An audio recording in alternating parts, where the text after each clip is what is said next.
আসসালামু আলাইকুম এভরিওয়ান, সবাই কেমন আছেন? তো চলে আসলাম আর এখানে হচ্ছে আমি রাতের রান্নাবান্নার কিছুটা ভিডিও নিয়েছিলাম, ওইটাই আপনাদের সাথে শেয়ার করলাম।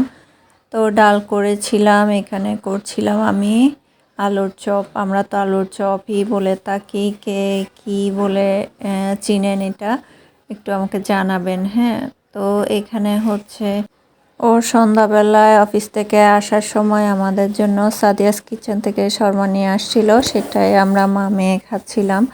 তো এখানে আমি চপগুলা ভেজে নিচ্ছিলাম ডিম দিয়ে, একটা একটা করে সবগুলা চপই আমি ভেজে নিব। এরপর আমি লইট্টা মাছ ফ্রাই করব, কক্সবাজার স্টাইলে লইট্টা ফ্রাই করব। এটা আবার এর পরের দিন সকালেরই একটা ভিডিও। সেদিন আমি ফ্রাইড রাইস করছিলাম, যেহেতু মেয়ের টিফিনেও দিতে হয়। তো সকালে আমিও খেয়ে বের হয়ে যাব, ওকে স্কুলে নিয়ে যাব। তো এখানে আমি ফ্রাইড রাইসের জন্য সবজি কেটে নিয়েছি, গাজর, বাঁধাকপি, ফুলকপি, টমেটো আর চিকেন আর ডিম দিয়েছি। এগুলো ভালো করে আমি রান্না করে নিব। এটা হয়ে গেলে আমি মশলাটা দিয়ে দিব। মশলার মধ্যে আমি হচ্ছে এখানে লবণ দিব, এরপরে ধনে গুঁড়া দিব অল্প করে, জিরা গুঁড়া দিব অল্প করে, তারপর ম্যাগি মশলা দিব, রাঁধুনি যে বিফ মশলাটা পাওয়া যায় ওইটা দিব অল্প করে দিব। মশলা তো আসলে ব্যবহার করতে হয় না ফ্রাইড রাইসে, তারপরেও আমি অল্প করে দিই, ভালো ফ্লেভারটা ভালোই আসে।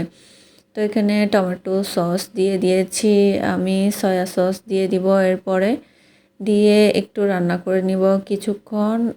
রান্না হয়ে গেলে এরপরে আমি রাইসটা দিয়ে দিব, রাইস দিয়ে ভালো করে মিক্স করে নিব। তো মিক্স করে বেশিক্ষণ রাখা লাগে না, মিক্স করে আমি এরপরে নামিয়ে নিব। এখানে আমি ফ্রাইড রাইসের সাথে খাওয়ার জন্য চিকেন ম্যারিনেট করে রেখেছিলাম, চিকেন ফ্রাই করব। বাংলাদেশি হোটেলগুলোতে যেরকম চিকেনগুলো হয় ওই ধরনেরই আমি চিকেন ফ্রাইটা করব। নর্মালি বেশি কিছু দিব না, তো এভাবে আমার খেতে ভালোই লাগে, ওই কারণে আমি সিম্পলের মধ্যে চিকেন ফ্রাইটাও করে নিব। তো এখানে আমি কড়াই বসে দিয়েছি, তেল গরম হয়ে গিয়েছে, এখন আমি চিকেন একটা একটা করে দিয়ে দিচ্ছি। তো লাল লাল করে ভেজে নিব, ভেজে পরে নামিয়ে নিব। এখানে আমিও অল্প করে খেয়ে নিব, খেয়ে পরে হচ্ছে মেয়ের টিফিনের জন্য দিয়ে দিব, ওদেরকেও খাইয়ে দিব।